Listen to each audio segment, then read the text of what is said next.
here. Well, we're doing the Samuels, and so the fascinating thing was the Samuels, First and Second Samuel, is it's the story of the advent of the kings. All right, so you have the children of Israel wandering around the wilderness after the Exodus. Then they go in. They have the conquest in Joshua. Joshua is really not a good book, but that's it's over there. You really have the Battle of Jericho, and you have the angel saying we're not on either side. That's the only good stuff in Joshua. And then you have Judges. Judges is fascinating, but the fascinating thing about Judges is the Judges is probably the most readily resource we have for a Western audience to understand how Hebrews write. And so Hebrews have this real cyclical cycle. So they move forward, but then they go back, and it keeps doing this. You can really see that in Judges. And so it keeps looking like it gets better, but it never really does. And so it just keeps going back down, down, down, down, down. So it just keeps going, that keeps getting worse, worse, worse, and worse. And till you get to Samson, and he's like the worst of the worst. So we're kind of there. So here's the thing, though, with Hebrew narrative, and this is kind of how this kind of helped me read these things. There's a lot of times when something will look like it's praising somebody, but when you look just underneath the surface, it's not. Passive aggressive, maybe. It's passive aggressive. I think what it is you have people that are hired to write the history. Okay, people that are hired to write the history, and they're writing it here. And I'm not saying that they're not inspired or anything like that, but they've got to be nice to the people that are hiring them. Yeah. But they say the truth underneath it. Okay, so the best place to see this is what we're going to be talking about today is Eli. Because they're very glowing on Eli, but they keep throwing in little details where like, this guy's kind of messed up, right? Like that's, he has the bad sons, right? He's got the bad sons. Like that's like that he's like, ooh, he's the big prophet. He's kind of the last judge. It doesn't call him that, but he's kind of the last judge. He's this big important guy, and he's close to the Lord, but every time the Lord talks, he misses it. So it's the way this writes, the way the narrative lays it out all through Judges, Samuel into Kings and all that stuff. It does this move. Like my other favorite one is in Kings, when it's talking about Solomon. There we go. That S word. Solomon, because it keeps writing glowing praise of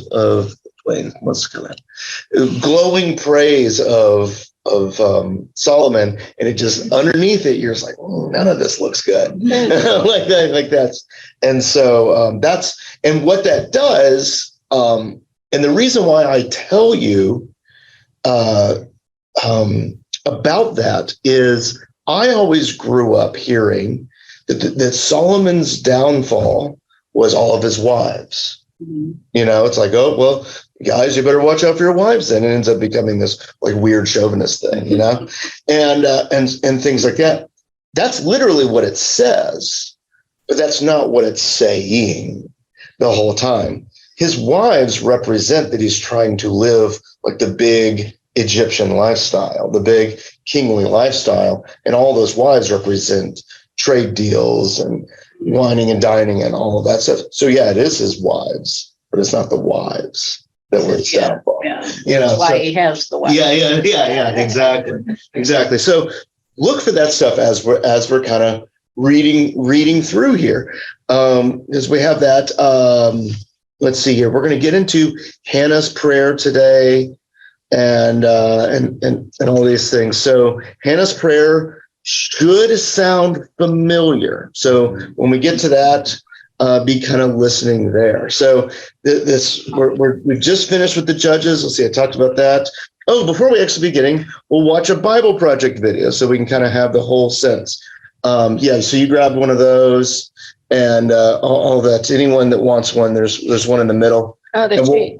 Yeah, and we'll watch the Bible Project video here now. So let's see here. I need to share the screen, share sound, optimize for video. And well, come on, mouse. Here we go. The books of 1st and 2nd Samuel. They're two separate books in our modern Bibles, but that division is due simply to scroll length. It was originally written as one coherent story. We're just going to cover the book of 1 Samuel in this video. So after Israel was rescued from slavery in Egypt, they made a covenant with God at Mount Sinai and eventually came into the Promised Land. And there Israel was supposed to be faithful to God and obey the covenant commands. Before the book of Samuel, Judges showed how Israel failed at that task big time. It was a period of moral chaos, and it showed Israel's need for wise, faithful leaders. The book of Samuel provides an answer to that need. The book of Samuel's story focuses on three main characters: the prophet Samuel, where the book gets its name, and then King Saul, and after that, King David. And all three of them transitioned Israel from a group of tribes ruled by judges into a unified kingdom ruled by King David in Jerusalem. And the book of Samuel has a fascinating design that weaves the story of these three characters together in four main parts. Samuel, he's the key leader and prophet in the first section of the book, but then he also plays a key role in the next section, which is Saul's story, and it's told in two movements: Saul's rise to power and then his failures, and the second part is about his downfall and his tragic death. And then the drama of Saul's demise is matched by David's exciting rise to power. And then David's story is told in two movements. First, he rides the wave of his success, followed by his own tragic failure and the slow self-destruction of his family and then his kingdom. The book concludes with an epilogue that reflects back over the whole story. So let's dive in and see how this all unfolds. Part 1 picks up from the chaos of the book of Judges, and we're introduced to a touching story about a woman named Hannah. And she's grieved because she has never been able to have children. And by God's grace, she finally has a son named Samuel. And in joy, she sings this amazing poem in chapter 2. And the poem is all about how God opposes the proud and exalts the humble, about how despite tragedies and human evil, God is working out his purposes in history. And also it's about how God will one day raise up an anointed king for his people. Now, Hannah's poem has been placed here at the beginning of the book to introduce these key themes that we're going to see throughout the whole story, like the next one. Samuel grows up and becomes a great prophet and leader for the people of Israel, at the same time that the Philistines rise to power as Israel's arch nemesis. And in this crucial battle, the Israelites get arrogant, and instead of praying and asking God for help, they trot out the Ark of the Covenant as this kind of magic trophy that will automatically grant them victory in battle. And so because of their arrogant presumption, God allows Israel to lose the battle, and the Ark is stolen. So the Philistines, they take the ark and they place it in the temple of their god, Dagon. And then the God of Israel defeats the Philistines and the god Dagon without an army by sending plagues on the people. And then the Philistines don't want the ark anymore, obviously, and they send it back to Israel. And the point of this little story seems to be this: God is not Israel's trophy, and he opposes pride among the Philistines, but also among his own people. And so Israel needs to remain humble and obedient if they want to experience God's covenant blessing, which opens up into the next large section. The Israelites come to Samuel and they say, hey, we want a king like all the other nations have. Go find one for us. And so Samuel, he's kind of ticked off and he goes to consult with God. And God says, yes, their motives are all wrong, but if a king is what they want, give them one. And so we're introduced to the figure of Saul. Now, Saul is a tragic figure because he begins full of promise. He's tall, he's good-looking, he's a perfect candidate for a king. But he has deep character flaws. He's dishonest, he lacks integrity, and he seems incapable of acknowledging his own mistakes. And so these flaws become his downfall. He wins some battles at the beginning, but his flaws run so deep, he eventually disqualifies himself by blatantly disobeying God's commands. And so the aging Samuel confronts Saul and Israel. He had warned the people that they would only benefit from a king who's humble and faithful to God. Otherwise, the kings of Israel will bring ruin. So he informs Saul that God is going to raise up a new king to replace him. And so Saul's downfall begins, as God at the same time is working behind the scenes to raise up that new king. It's an insignificant shepherd boy named David. He's the least likely candidate to be king, but the famous story of David and Goliath shows that God's choice of David is not based on his family status, but simply on his radical and humble trust in the God of Israel. And so this story embodies all of the themes of Hannah's poem. Proud Saul and Goliath are brought low, while humble David is exalted. From here, we watch Saul slowly descend into madness, while David rises to power. So David starts working for Saul as a general, and he's winning all of the battles, and he's also winning all of the fame. And so Saul gets jealous, and he starts chasing David around, hunting him, trying to kill him. David's done nothing wrong. And so David simply runs and waits in the wilderness. And here we see David's true character. He has multiple opportunities to kill Saul, but he doesn't. He simply trusts that despite Saul's evil, God will raise up a king for his people. What's interesting, too, is that many of the poems of David that you find in the book of Psalms are linked to this very period of his life, and they all express the same attitude of trust. And so this section of the book ends with Saul coming to a grisly death after losing a battle with the Philistines. 1 Samuel tells some of the most intricate, well-told stories you find anywhere in the Bible, and the characters Saul and David, they're portrayed very realistically. And the author's putting them forward as character studies so that you can find yourself in them. So in Saul's story, we see a warning. It's crucial that we reflect on our own character flaws and how they harm us and other people. And with God's help, we need to humble ourselves and deal with our dark side so that Saul's story doesn't become ours. David, on the other hand, is presented as an example of patience and trust in God's timing in our lives. And so he's running in the wilderness, being chased by Saul. David had every reason to think that God had abandoned him, but that's not what he thinks. And so David's story encourages us to trust that despite human evil, God is working out his purposes to oppose the proud and to exalt the humble. And that's what 1 Samuel is all about. Okay. Bible Project video. If you ever want to, they have one of those for every book of the Bible. So if you ever want to watch one, just search it. Search it. It's there. And they're all free. All right. So let's get into the first here. I would say chapter 1, like 1 through 18. We'll kind of read through that, and then we'll talk about it. I think that's a good logical stopping place. Maybe not. We'll see. All right, so here we go. And guys on Zoom, let me know if you can't hear it. Now there was a certain man of Ramathaim Zophim, of the mountains of Ephraim, and his name was Elkanah, the son of Jerome, the son of Elihu, the son of Tohu, the son of Zuph, an Ephraimite, and he had 2 wives. The name of one was Hannah, and the name of the other Peninnah. Peninnah had children, but Hannah had no children. This man went up from his city yearly to worship and sacrifice to the Lord of hosts in Shiloh. Also the 2 sons of Eli, Hophni and Phinehas, the priests of the Lord, were there.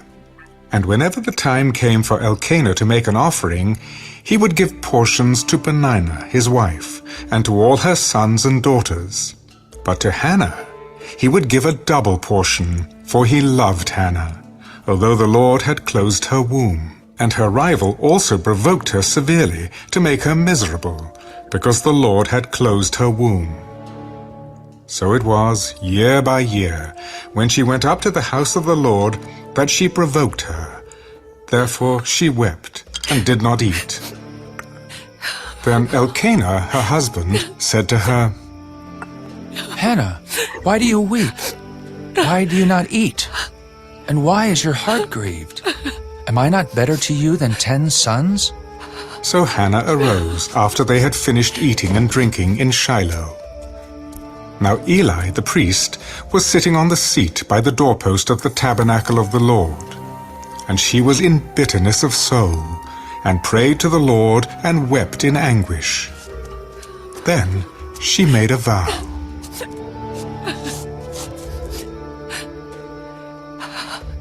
O Lord of hosts, if you will indeed look on the affliction of your maidservant, and remember me, and not forget your maidservant, but will give your maidservant a male child, then I will give him to the Lord all the days of his life, and no razor shall come upon his head. And it happened, as she continued praying before the Lord, that Eli watched her mouth. Now Hannah spoke in her heart, only her lips moved, but her voice was not heard. Therefore Eli thought she was drunk. How long will you be drunk? Put your wine away from you. No, my lord. I am a woman of sorrowful spirit. I have drunk neither wine nor intoxicating drink, but have poured out my soul before the Lord. Do not consider your maidservant a wicked woman, for out of the abundance of my complaint and grief, I have spoken until now. Go in peace.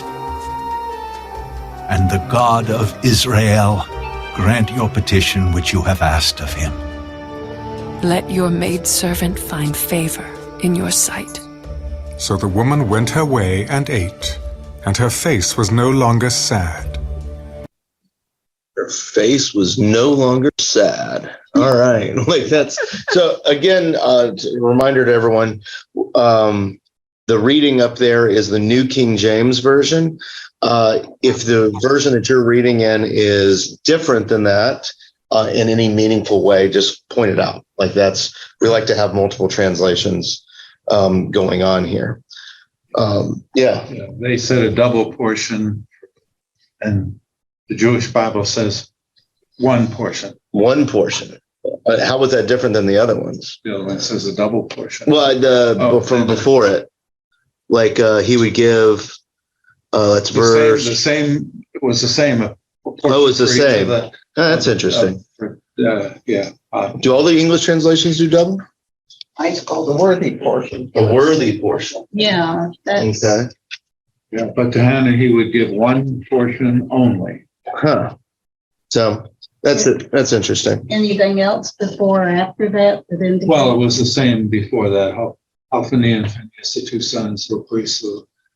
One such day, Elkanah offered a sacrifice. He used to give portions to his wife, and then, and to all his sons and daughters, but to Hannah he would give one portion only.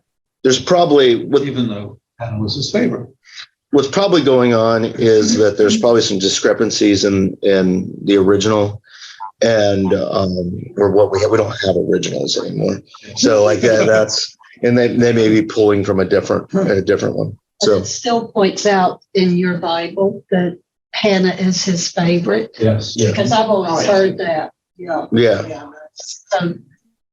So Hannah's his favorite, and let's see. So we're introduced to kind of the cast of characters. We got Eli and his sons, and we have Hannah here, who is favored, but she's got a problem. What's the problem? Barren. She's barren. Now, why is that interesting? Because it is. It's very interesting. she's not the first one to be barren either. She's not the first one to be barren. Like that. Yeah. You see that's barren. Like Rebecca. Rebecca, Sarah, Elizabeth, like all this, like pretty much all the big people that God is using are barren. And I like that. It's one of those call signs that if you start seeing barrenness being pointed out in the Bible, that it's like, oh, like, okay, I need to pay attention. Right. So it's one of those call signs that's going out there. So that's kind of interesting. So was there anything else that you noticed out here that you thought was interesting during the reading here? Well, comparison to Mary's song. Oh yeah. Actually from them, I would say. yeah. No, Mary's song. We're not quite there yet, Gloria, but like that. That's yeah. No, that's yeah. Yeah, no, it's well. And so Is this the only place in the Bible where the husband thought the wife was drunk? So it's not the husband. That's not the husband. That's Eli, the priest. And so where does it have Eli sitting at first? Because this was something I underlined. Do you remember? It's verse 9.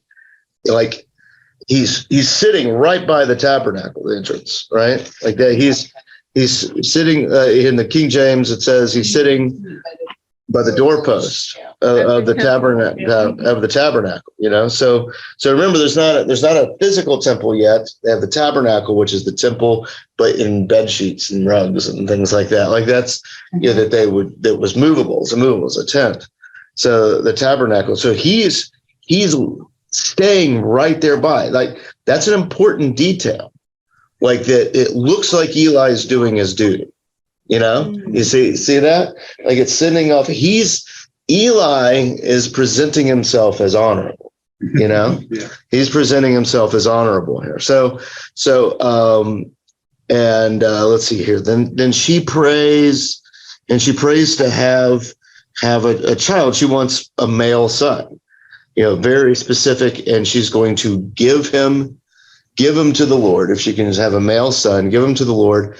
And that she'll never cut his hair, which is funny, but that's the. Why is it the hair?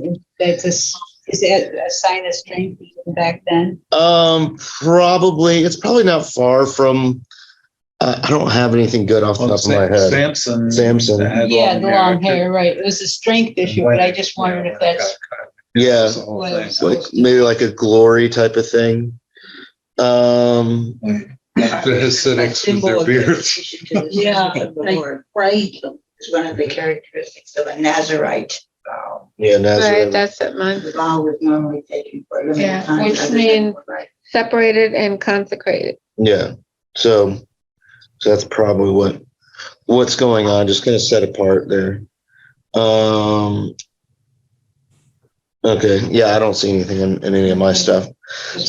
Yeah, no, it's kind of odd, but like I think if you can have, let's go like Samson vibes, kind of set apart vibes, type of thing. And so she's praying there, but it says she's praying in her heart, and Eli gets onto her, right? He gets onto her. She thinks that she's drunk, right? Like, so again, we've got Eli howling around the temple, you know, the tabernacle, the place of God, looking like he knows what he's doing, but like this woman's praying and he thinks she's drunk. Judging her wrongfully. Judging her wrongfully, right? So we're already seeing kind of chinks in Eli's armor here. And she's like, no, it's not. So let's see here. Is there anything else? So yeah, that's about it. Was there anything else anyone noticed I want to point out here as we begin? I just kind of like the idea of put away your wine in that. Oh yeah. The Jewish Bible says sober up. Sober up.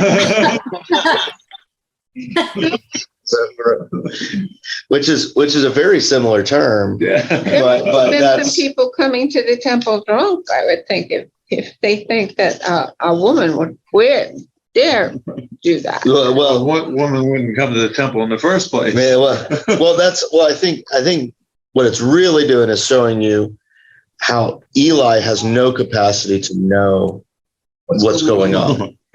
Like so like I think that's the biggest thing that the story is trying to tell us, I think. Another Herod. Yeah. Another Herod, another thing of political power, right? Or religious power. Yeah. Yeah. It refers to her. This one says Hannah was praying silently, only her lips moved, Hmm. but her voice was not heard, and therefore Eli thought she was drunk. Yeah. Yeah. So like you're seeing Eli's not who he's presenting himself to be. He didn't realize people talk to themselves. So Not from this time. all right, so let's start reading again from verse 19. He rose early in the morning and worshipped before the Lord, and returned and came to their house at Ramah. And Elkanah knew Hannah his wife, and the Lord remembered her. So it came to pass, in the process of time, that Hannah conceived and bore a son, and called his name Samuel. Because I have asked for him from the Lord. Now the man Elkanah and all his house went up to offer to the Lord the yearly sacrifice and his vow. But Hannah did not go up, for she said to her husband, Not until the child is weaned. Then I will take him that he may appear before the Lord and remain there forever. So Elkanah, her husband, said to her, Do what seems best to you. Wait until you have weaned him. Only let the Lord establish his word. Then the woman stayed and nursed her son until she had weaned him. Now when she had weaned him, she took him up with her with 3 bulls, 1 ephah of flour, and a skin of wine, and brought him to the house of the Lord in Shiloh. And the child was young.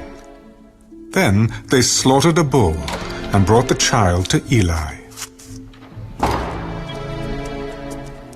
Oh, my Lord, as your soul lives, my Lord, I am the woman who stood by you here, praying to the Lord.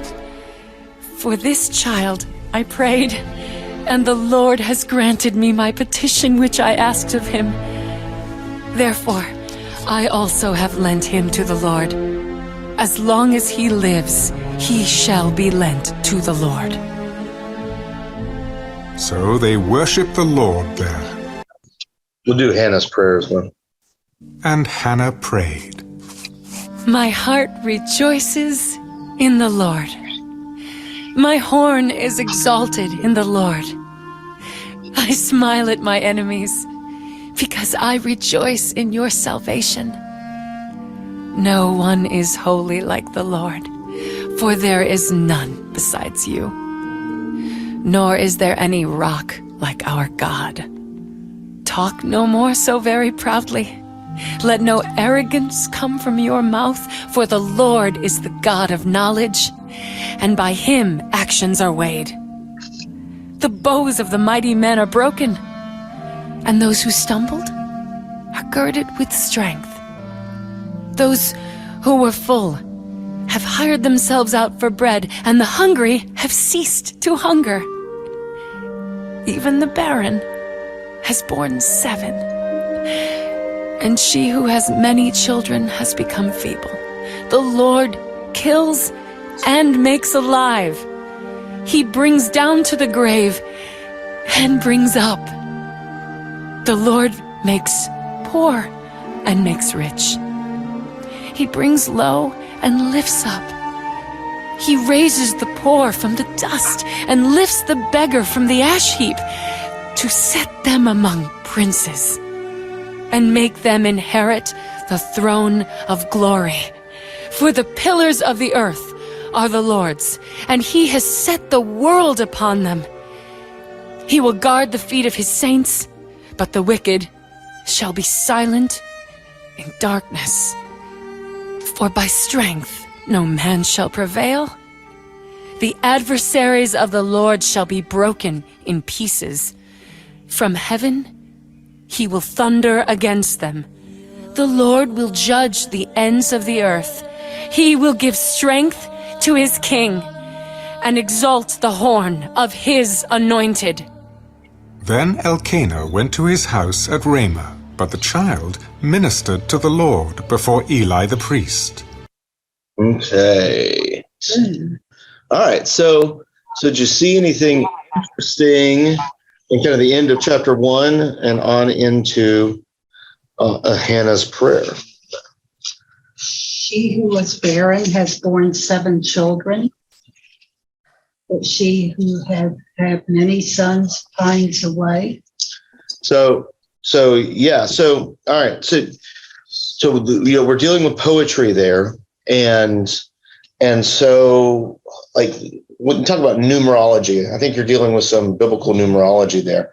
So you're like 7 kind of has a sense of completeness or all type of thing. It's more completeness than anything else. You can't just say like if you text at all with anyone. I've noticed Ed has started texting with emojis. He sent me a pumpkin the other day.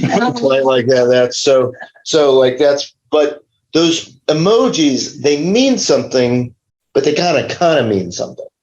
You know, they don't mean anything. You know, like that's it's more meaning adjacent type of thing. But that's what makes them fun, because they have a broader sense to all of that.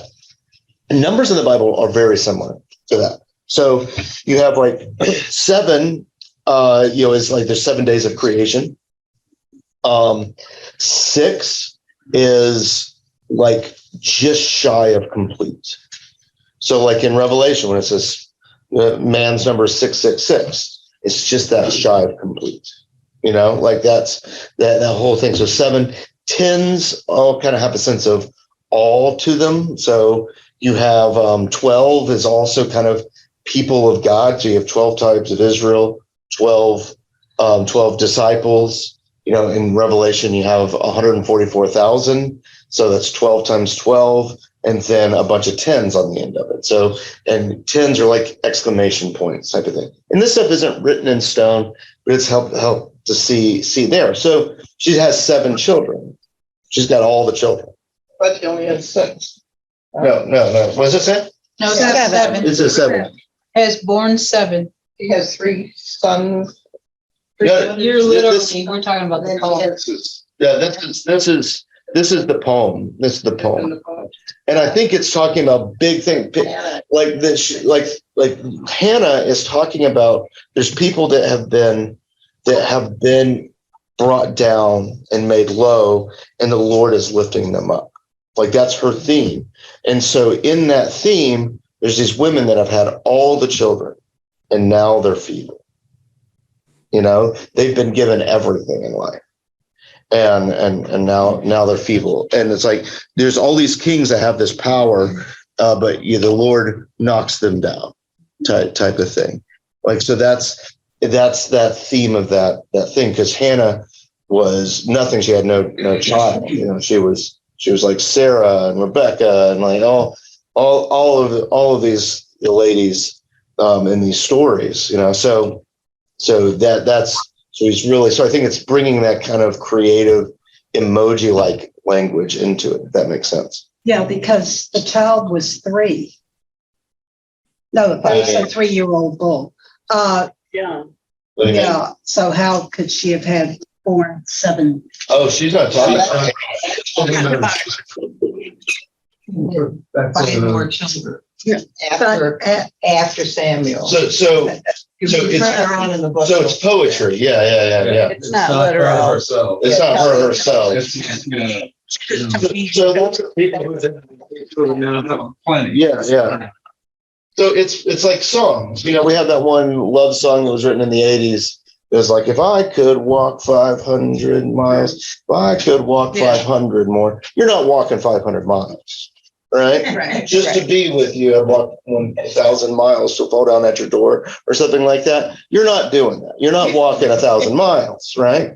Like over there, she's like, look at all these women that have 7 children, and I have none. Complete. Yeah. Now she feels complete because God answered her prayer. Not that she's going to have 7 children, and she's been ridiculed and teased by his other wife. And so they're made feeble. The ones that are haters. Yeah. When you're reading poetry, it really helps to get out of the literal and like just allow yourself to let the imagery kind of just hit you. and let it be like those emojis or art or something like that as we're going through there, because that's what her thing is. I don't know if that makes sense at all. I just, what I'm comparing it to is the straw that broke the camel's back. Yeah. Single straw, not seven. Yeah. So her delivering a child undid what these other women, belittled her or her sister wife. And like, and you got to look at it in the totality too. I mean, like that's, Lord, you're my rock, and like, let's see here, like verse 4, the bows of the mighty men are broken. So what is bows? That's bow during this time would have been the biggest the biggest warfare weapon that was around during this time, the most effective. It's like the tanks or airplanes or nukes or something like that. The power of their warfare is broken. Is she trying to compare the power of the prayer to the power of all this? This is what, because I think it's more about how God works in the world. Okay. And so as we're talking about this, what does it sound like? There's another prayer that sounds this. Gloria already said it. Yeah. Gloria said yeah. That's so. What you want to say? What it is? If you look in Luke, you'll find the other. Yeah. So it's Mary's prayer. Mary's prayer. And Mary, so that's in Luke. And the way that you know that it's in Luke, there's really only two Christmas stories, right? You have Matthew and you have Luke. They virtually share no story in between. Matthew is very Jewish, so it sticks around the guys. The importance goes through Joseph, right? And then you have like the other nations coming and looking and all that stuff. Luke is more Greek and talks about Elizabeth and Mary and all that in those stories. In our minds. In our minds, we have like a Christmas story because we can think of all the pageants. That story isn't written down anywhere that way. Yeah. Like those are two separate stories that we have combined into a pageant. And so my other favorite thing is nowhere does it say that Mary rode a donkey into Bethlehem, but that's nowhere is that she didn't take a bus either, but 80 miles.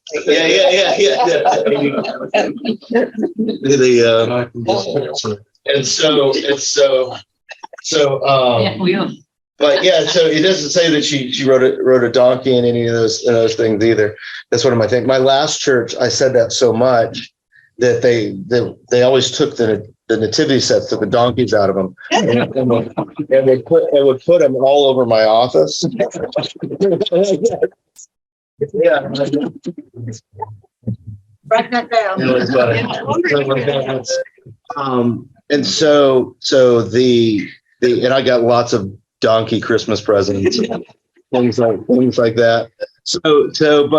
But yeah, so you have this thing, and it sounds just like the Song of Mary. So I can read some of this. So my soul magnifies the Lord, and my spirit has rejoiced in God my Savior, for he has regarded the lowly state of his maidservant. For behold, henceforth all generations will call me blessed, for he is mighty, has done great things for me. Holy is his name, and his mercy is on those who fear of him from generation to generation. He shows strength with his arms. He scattered the proud in imagination of their hearts. He has put down the mighty from their thrones and exalted the lowly. He has filled the hungry with good things, and the rich he has sent away empty. He has helped his servant Israel in remembrance of his mercy, and he spoke to our fathers, to Abraham, and to his seed forever.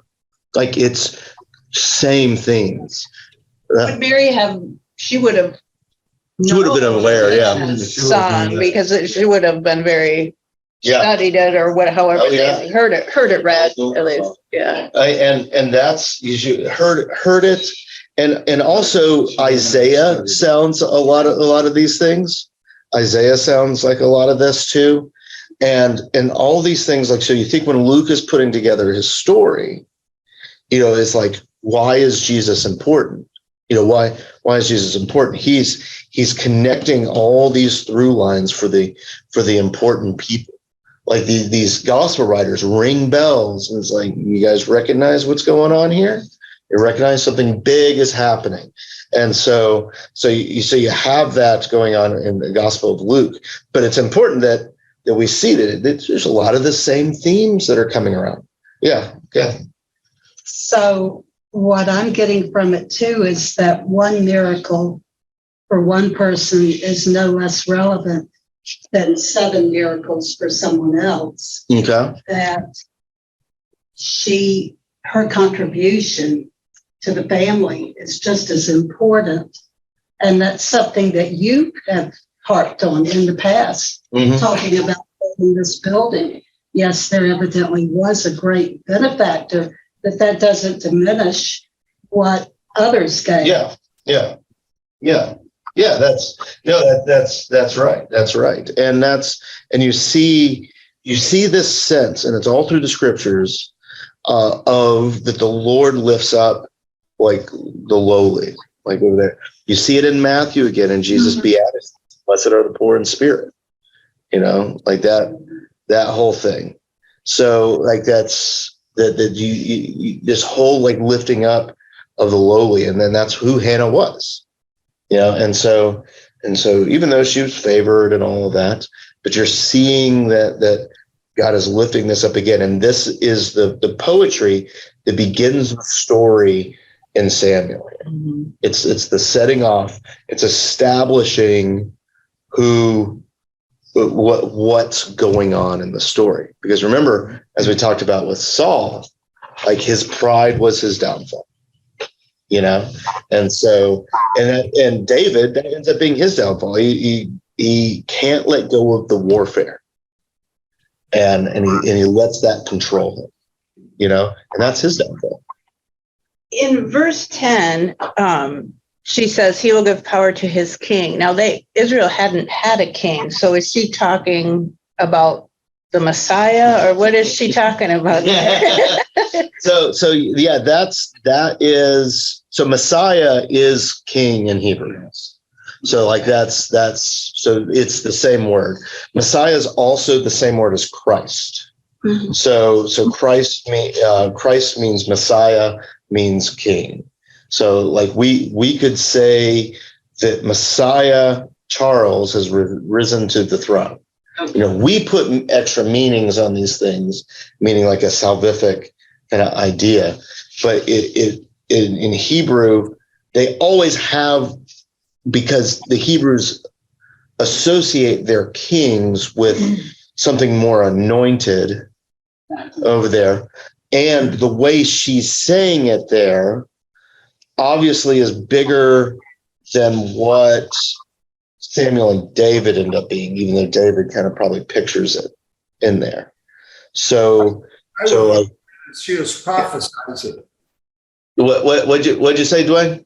I think she was prophesizing for the Lord to come. Yeah. So that's definitely how we Christians understand it. And even the Hebrews would have understood it to be a bigger king. Just like at the time of Jesus, they thought king. Yeah. What we think of as a king. Yeah. They didn't. And they have the humble part of it. There's different associations that they have with it, but like that's always helpful for me to understand. It's like, okay, when you see that Messiah thing, like there's a strong king idea going on in it, along with Christ. Christ is just Greek, right? Christ and Messiah are basically very similar. They say here that the Hebrew word for king was mash'ah. Okay. Yeah. So but I think Dwayne is right though, that she is speaking to the coming. To the coming. So like all those things. So we have this established thing in this song, which curiously something that's very similar comes up to it right at the beginning of Jesus' story, that of like, this is how God acts in the world. And it's in these things, and these poems and prayers and all these things are always good reminders to us of like, okay, this is how God acts in the world, because sometimes we get a little high on the horse, and God does things just for the powerful, and and that's how God works and all that stuff. So that's let's see, was there anything right before that was interesting? I didn't underline anything. He was just kind of setting it up. I love that this talks about Hannah's joy. Yeah. So I have one more question. yeah, that's right. And do not keep talking so proudly, or let your mouth speak such arrogance. Mm-hmm. For the Lord is a God who knows, and by him deeds are weighed. Yeah, weighed. So weighed. So think about what's our symbol of justice in this country? It's like the blind lady with the scales. Like it's weighing there. Yeah, like that's it's that sense of justice. Also, weighed. Weight is a similar word for importance as well. So in Hebrew, it's kavod, I think, and kavod is like something that's like important. It means it's something that weighs a lot. So like normally things that are more important are heavy, and stuff like that. So maybe there is no weight. So like, but I think it's that sense of like that it's that idea of importance, and you think about how things are weighed out, and all those things, and justice is coming out. So going back to what she did is just as relevant as what I don't know. Yeah, like and I think she's all part of this, but she's definitely on the side of the lowly here. And the God is on the side of the lowly. I think this is going like it did in the Jesus and Mary's too. It goes much bigger than just Mary. This is much bigger than just Hannah, and what it's talking about. So like that's when it's talking about bows and like articles of warfare and all those things. I think that's just her way of saying what I did is just like that's I'll disagree a little bit there. But like that's like the people here they're setting up the story, and they're claim and they're setting up the story, and Hannah is the thoroughfare to talk about God's nature, right?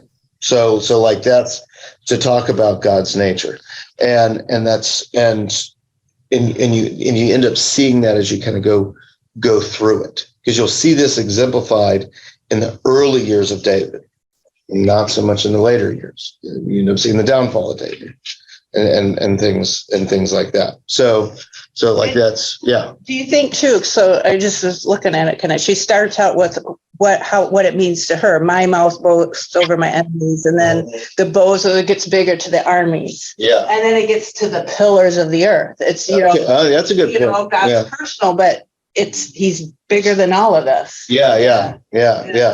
And the pillars of the earth, like that's all imagery of, they believe that the earth was on these giant pillars. It's flat, and it was on these giant pillars. That's what they're talking about. Like that's the earth was just set up, and that there was an edge, and you could fall off. And so, like they believe that the earth was just set up on these giant pillars. And so and we still have that terminology. Yeah. Like we could say strong as the pillars of the earth, and you understand what, even though we know it's a globe. Like that's. And so that's at least most of us know it's a globe. Like that. I believe that you can travel to the ends of the earth. Yeah. So like that's why this is helpful. These are verses that like flat earthers use. So like, see, God says that it's flat. But But let's see. We'll go a little over today. Let's should we try to finish up 2? Yeah, let's try to finish up 2 today. Let's try to finish up 2, or we'll spend a year in this book. Like that's, yeah. Let's see here. So, all right. So 2. We might end at 21. We'll see how it goes. Now the sons of Eli were corrupt. They did not know the Lord. And the priest's custom with the people was that when any man offered a sacrifice, the priest's servant would come with a 3-pronged flesh hook in his hand while the meat was boiling. Then he would thrust it into the pan or kettle or cauldron or pot, and the priest would take for himself all that the flesh hook brought up. So they did in Shiloh to all the Israelites who came there. Also, before they burned the fat, the priest's servant would come and say to the man who sacrificed, "Give meat for roasting to the priest, for he will not take boiled meat from you, but raw." And if the man said to him, "They should really burn the fat first, then you may take as much as your heart desires," he would then answer him, "No, but you must give it now, and if not, I will take it by force." Therefore the sin of the young men was very great before the Lord, for men abhorred the offering of the Lord. But Samuel ministered before the Lord even as a child, wearing a linen ephod. Moreover, his mother used to make him a little robe and bring it to him year by year when she came up with her husband to offer the yearly sacrifice. And Eli would bless Elkanah and his wife. The Lord give you descendants from this woman for the loan that was given to the Lord. Then they would go to their own home, and the Lord visited Hannah so that she conceived and bore 3 sons and 2 daughters. Meanwhile, the child Samuel grew before the Lord. Now Eli was very old, and he heard everything his sons did to all Israel, and how they lay with the women who assembled at the door of the tabernacle of meeting. Why do you do such things? For I hear of your evil dealings from all the people. No, my sons, for it is not a good report that I hear. You make the Lord's people transgress. If one man sins against another, God will judge him. But if a man sins against the Lord, who will intercede for him? Nevertheless, they did not heed the voice of their father, because the Lord desired to kill them. And the child Samuel grew in stature and in favor, both with the Lord and men. Then a man of God came to Eli and said to him, "Thus says the Lord, did I not clearly reveal myself to the house of your father when they were in Egypt in Pharaoh's house?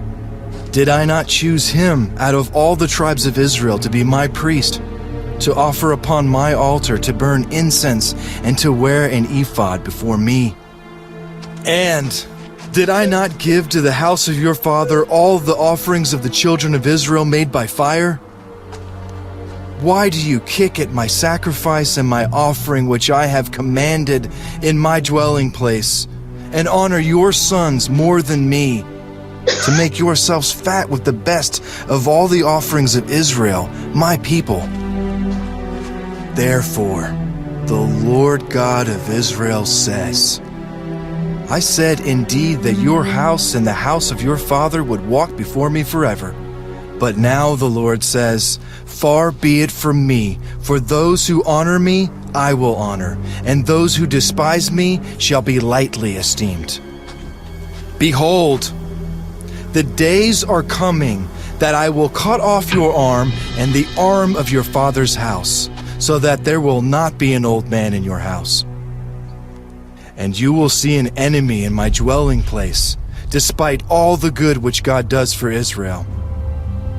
And there shall not be an old man in your house forever.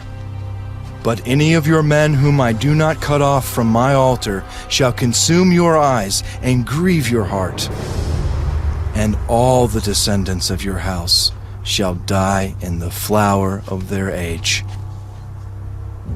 Now this shall be a sign to you that will come upon your 2 sons, on Hophni and Phinehas. In one day they shall die, both of them. Then I will raise up for myself a faithful priest who shall do according to what is in my heart and in my mind. I will build him a sure house, and he shall walk before my anointed forever.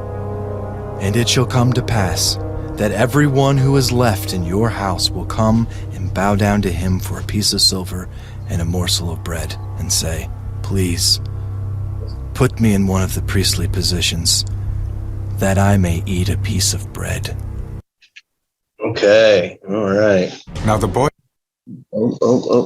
Okay, so we're kind of out of time, so I'll kind of go through some of this quickly. So, like, it's obvious that the priests are supposed to just get the boiled meat, right? Like that over there, and the sons are like, no, like we just got this nice grill, like we need to use it. Boiled We're trying to boiled meat and all those things.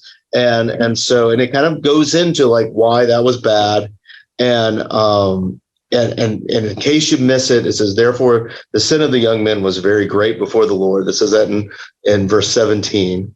And then let's see, it talks about Samuel growing up and his mother sewing for him.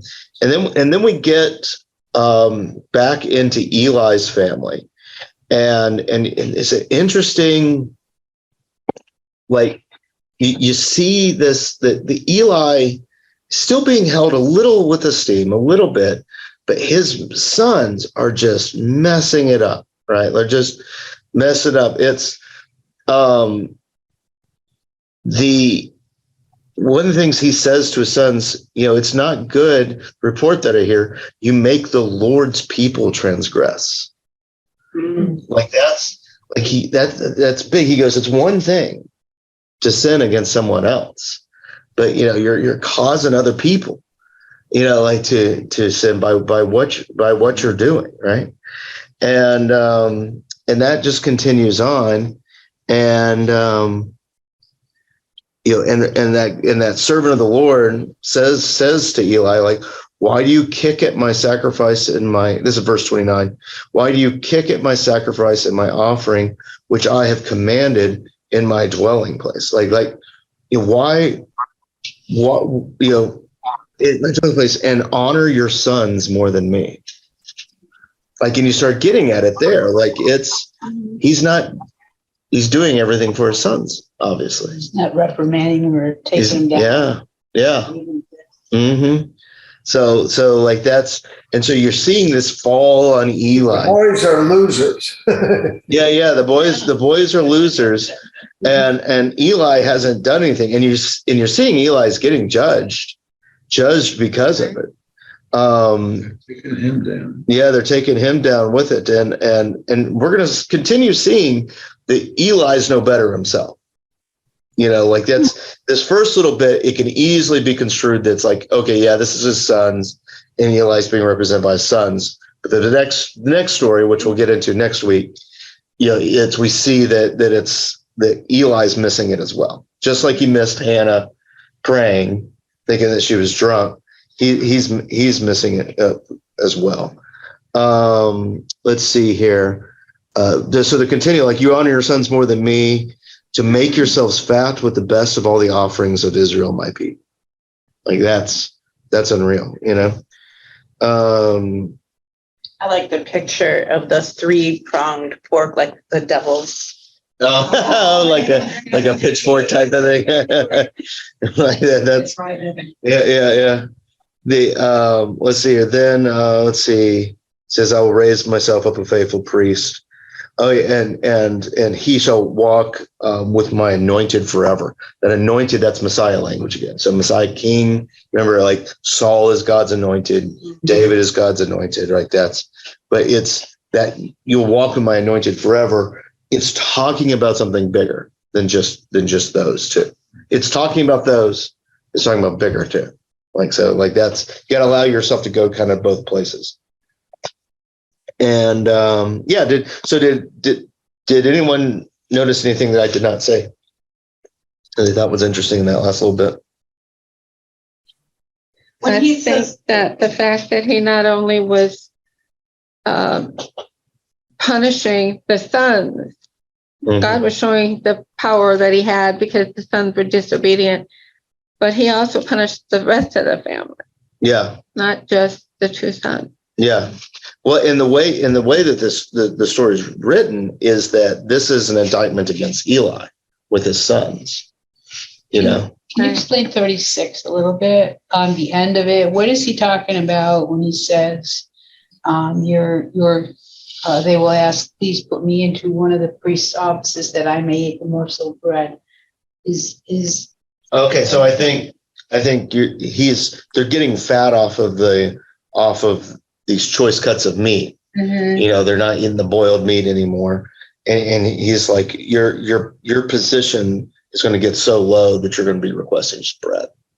Just going to beg to get back in. Yeah. Just begging to just get bread. Yeah. So like that's how I saw it. Yeah, that's how it ends. Yeah. Yeah. So like that's, like you're eating high on the hog right now, but there's going to be a time when you can just hope that you could get crumbs. And it sounds like his family's life expectancy is not down the whole family. Yeah. And no more priests came from that family, right? Yeah. That's it. So yeah. So we'll continue to see what's going on here as we talk through it. We got good stuff. We got God calling Samuel. We got the ark being captured. There's all kinds of good stuff. And what I think is fun about these things is that you have these ideas that are distinctly New Testament ideas. This is what I like about the Old Testament a lot. You have these ideas that I grew up thinking like distinctly New Testament ideas that God cares, about the heart of your worship type of thing. And what? No, you can keep it. Yeah. And so but God cares about you and everything's going on around that. So we'll see that more next week. So it's great having everyone here on the YouTube and all that. Okay, so